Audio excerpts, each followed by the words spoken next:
Hello guys, so my name is Jasdeep Kaur and I am from British Career Group Mohali, and I am here to talk about academics writing task 1, which is so here you can see guys, this is the task 1. The chart below shows the percentage of money spent by a child the previous weekend on different things. So this is the question statement.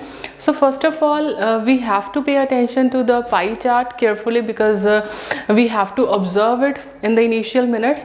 So as you can see guys, so this is the pie chart which is indicating 4 values, 4 different categories. So first is 10% or 10 is for ice cream, 20 is indicating movie, 40 is indicating dinner, and 30 is indicating shirt.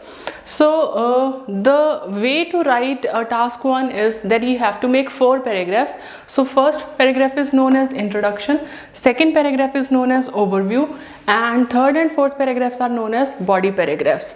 So first of all, what we need to write in introduction, it's very important that you have to write 6 things in introduction, but here we need to write 4 things. Like first of all, the type of graph. So the given pie chart, because it is in the form of a circular graph or circular chart, so you can call it as a pie chart. So we will write the given pie chart, then we have to paraphrase the question statement.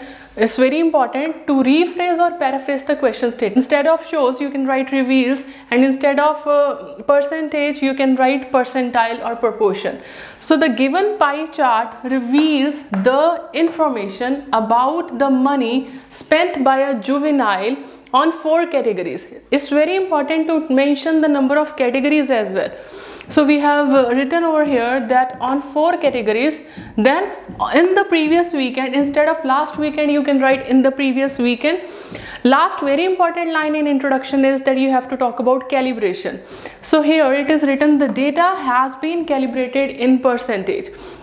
So in this way, introduction to this graph is complete. Next we will talk about overview. So as you may know guys, that overview should have the maximum and minimum, but we are not supposed to talk about the values. So here in an overview, if you see, so what is the maximum and minimum? So maximum is 40 and minimum is 10. So we have to talk about these 2 things but without values. So here in an overview, the maximum money was utilized on dinner by a child. However, however is a connector when you have to talk about the opposite trend. Initially you have talked about the maximum, now you have to talk about the least. So however, the least amount was incurred on ice cream. So in this way we have talked about the values as well, the maximum and the minimum value. So overview to this graph is also complete. Next 2 body paragraphs are pending, in which you have to discuss the later values. Okay, now we are heading towards the body paragraphs, body paragraph 1 and body paragraph 2.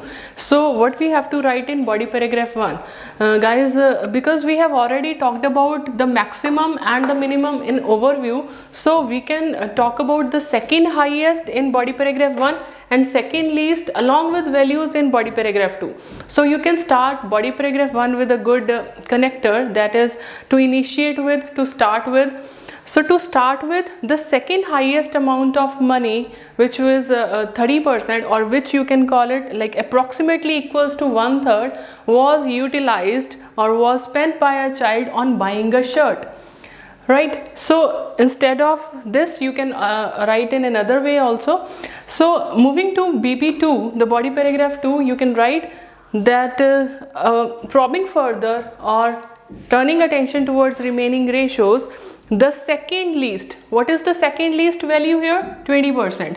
So you can write the second least amount of money was spent by a child on watching a movie. Right, so in this way you can talk about the other 2 values which we have not explained in overview.